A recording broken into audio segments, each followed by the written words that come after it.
Ayan, hello po, welcome back. Nagbabalik na naman po ang inyong lingkod ha sa 26 TV. Ngayon po may panibago po tayong reaction video na naman po ang ating pag-uusapan ngayon. Mega love shout out po sa lahat, lalong-lalo na po kay Reyna at siyempre po kay Nanay Milani. Mega love shout out po sa lahat po ng mga kasamahan kong vlogger, Reyna's Community, Kaagapay Grace, Kaagapay Jerry, LMG Official at Ma'am Rowene. Mega love shout out po. Tuloy-tuloy lang po tayo at siyempre po kay kay Ma'am Emily Tueson. Mega love shout out po, suportahan po natin.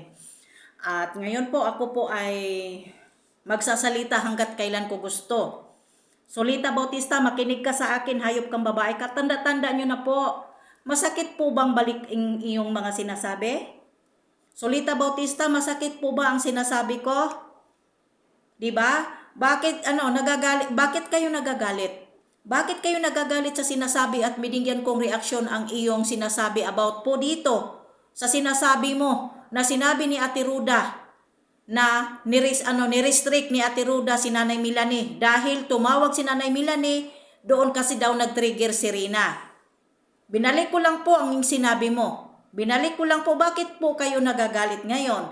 Sinasabi ko, sinisiraan ko na naman po daw si Ate Ruda. Hindi ko po sinisiraan si Kalingap Ruda. Hindi po ba?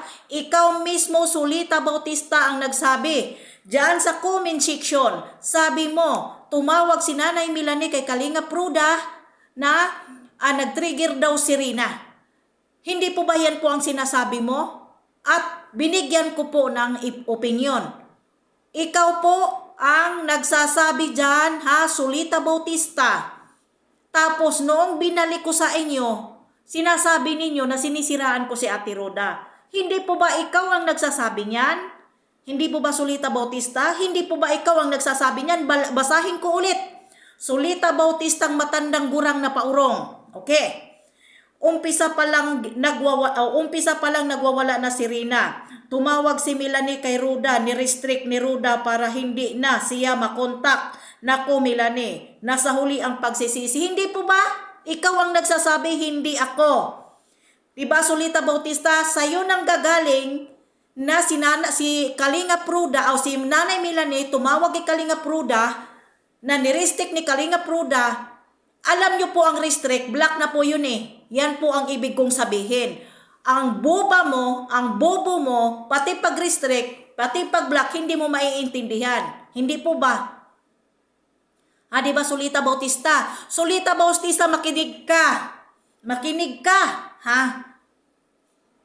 Paano mo nalalaman na si Nanay Milani na tumawag kay Kalingap Ruda, paano mo nasasabi na si Kalingap Ruda nag-restrict sa account o sa FB account ni Nanay Milani? Pakisagot.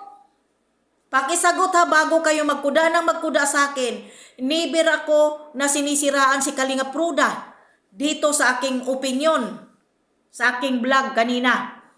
Ang tanga-tanga mo kasi, ang buba mo kasi Solita Bautista. Itanong mo yan kay Kalingap Ruda kung saan mo nakita at narinig na sinasabi na ni-restrict ni Ruda si Milani. Pakiayos po Solita Bautista pakiayos po ang sinabi mo para hindi po sa inyo bumalik ang lahat ng mga sinasabi ninyo. Hindi ko kayo uurungan, hayop ka. Wala kang pakialam kahit sino man po ang aking ipagtanggol. Puta kang babae kang Solita Bautista ka Tapos sasabihin mo, sinisiraan ko at ngayon sa lahat po ng mga supporters dyan ni Kalingap Ruda, nagagalit kayo. Opinion ko po yun dahil hindi nanggaling sa akin, binalik ko lang po kay Solita Bautista ang sinasabi ko Diba? Umpisa pa lang daw, tumawag si Nanay Milani at nagtitrigger si Rina. Hindi po ba yan po, malinaw po yan Solita Bautista? Malinaw pa sa sikat ng araw, matandang gurang na paurong na wala kang ambag sa buhay ni Rina at sa pamilya Mimay. Wala kang ambag. Wala kang ambag. Makinig ka. Binalik ko lang ang iyong sinasabi. Pakitanong yan kung totoo po ba na sinasabi ni Ate Ruda nang sinasabi mo ni-restrict ni Ate Ruda si Nanay Milani. Gawa-gawa pa more, mga fake kayong mga lahat mga fake news pa more. Diba? Atay ka Solita Bautista, buwisit ka.